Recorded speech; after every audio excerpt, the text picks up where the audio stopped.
Olá, você está em uma construção barulhenta e silenciosa. Bom, esse é o tema do vídeo de hoje. Meu nome é Jonatas. Aqui nesse canal a gente está falando sobre vida cristã, a busca sobre uma vida abundante em Jesus. Então cola comigo aqui que a gente vai falar sobre esse tema interessante. Um fato, existe até uma frase muito famosa, né, de um pregador antigo, que ele diz que todos deveriam estar com uma plaquinha dizendo em construção, porque é fato que Deus está realizando uma obra nas nossas vidas. Nós somos um projeto em construção, em que Deus é o grande engenheiro, empreiteiro, arquiteto dessa obra. E eu quero te mostrar hoje num texto bíblico muito interessante, um versículozinho que me chamou muita atenção enquanto eu estava fazendo um dos meus devocionais, porque ele fala sobre uma construção barulhenta e silenciosa. O texto está lá em 1 Reis, capítulo 6, versículo 7, diz assim: na edificação do templo só foram usados blocos cortados e preparados nas pedreiras, para que assim, durante os trabalhos da construção,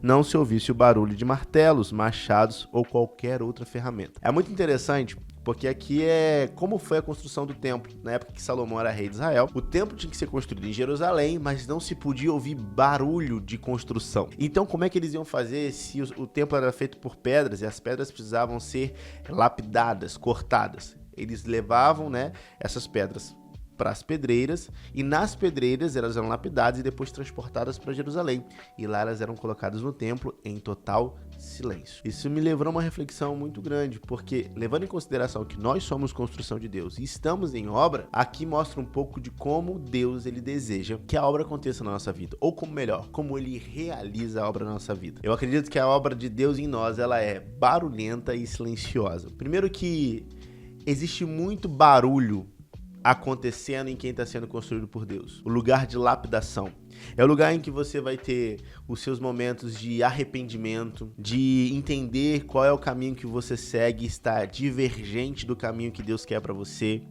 Os conflitos que às vezes você tem que enfrentar com a sua fé, tudo isso é lapidação e faz parte do processo que Deus está realizando na nossa vida.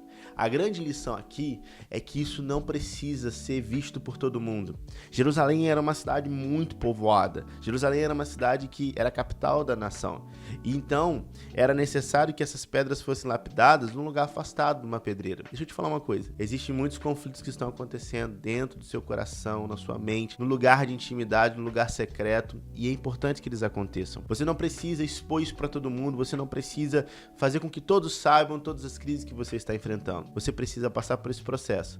Não é sem ter alguém para contar. A Bíblia ela é muito clara em dizer que um irmão precisa do outro, que um ferro afia o outro, assim como um irmão afia o outro irmão. Então, um amigo afia outro amigo. Então, nós precisamos de pessoas. Não estou te excluindo isso, mas nós não precisamos expor aos quatro ventos, a quem estiver passando, a todas as pessoas que estão ao nosso redor, os conflitos que estamos enfrentando.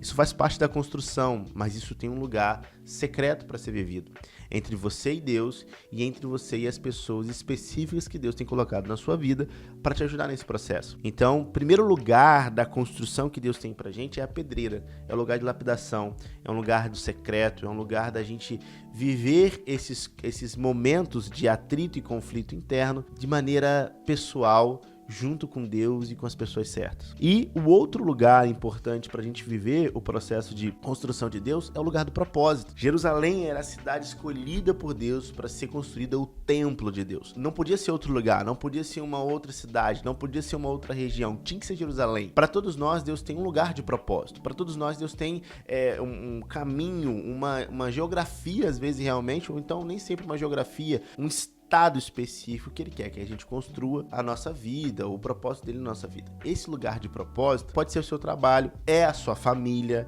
é a sua igreja, são os ambientes que Deus te colocou. E é interessante que estar nesse lugar às vezes pode ser angustiante, porque você fala assim, Deus tem tanta coisa para fazer na minha vida, eu tô no lugar certo, mas eu não estou vendo as grandes mudanças, eu não estou ouvindo os martelos sendo batidos, eu não estou vendo a construção andar. Porque enquanto a construção do templo estava acontecendo, as pessoas passavam por lá e não ouviam barulho de nada, de martelo de nada, parecia que nada estava acontecendo. A gente precisa estar no lugar do propósito para que a construção de Deus continue progredindo na nossa vida. Isso não significa que ela vai ser visível, que as pessoas vão aplaudir os seus progressos, que todos vão ver que você está crescendo. Às vezes é tudo muito silencioso, mas é importante estar no lugar do propósito. Essa construção vai ter chegado ao ponto em que Deus vai falar assim, é hora de inaugurar esse novo templo, assim como foi no templo. Foram 7 anos de construção, e então Salomão faz uma consagração do templo, e Deus invade aquela construção, e aquele se transforma então no grande templo do Deus de Israel. Sabe, todos nós temos um momento em que Deus quer manifestar a sua glória através da nossa vida,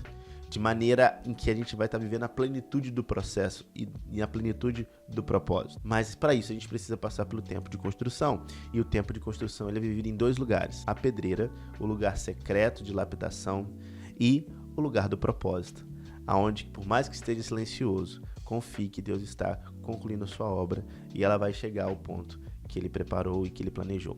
Tá bom? Espero que essa mensagem traga para você esperança, traga para você certeza de que por mais que você esteja talvez passando conflitos internos e por mais que não seja visível nenhum tipo de avanço dentro daquilo que Deus tem para fazer na sua vida, confie que Ele é o arquiteto perfeito, Ele está construindo, Ele está edificando algo incrível na sua vida. Confia e persevere. Bom, muito obrigado por você ter assistido o vídeo até aqui.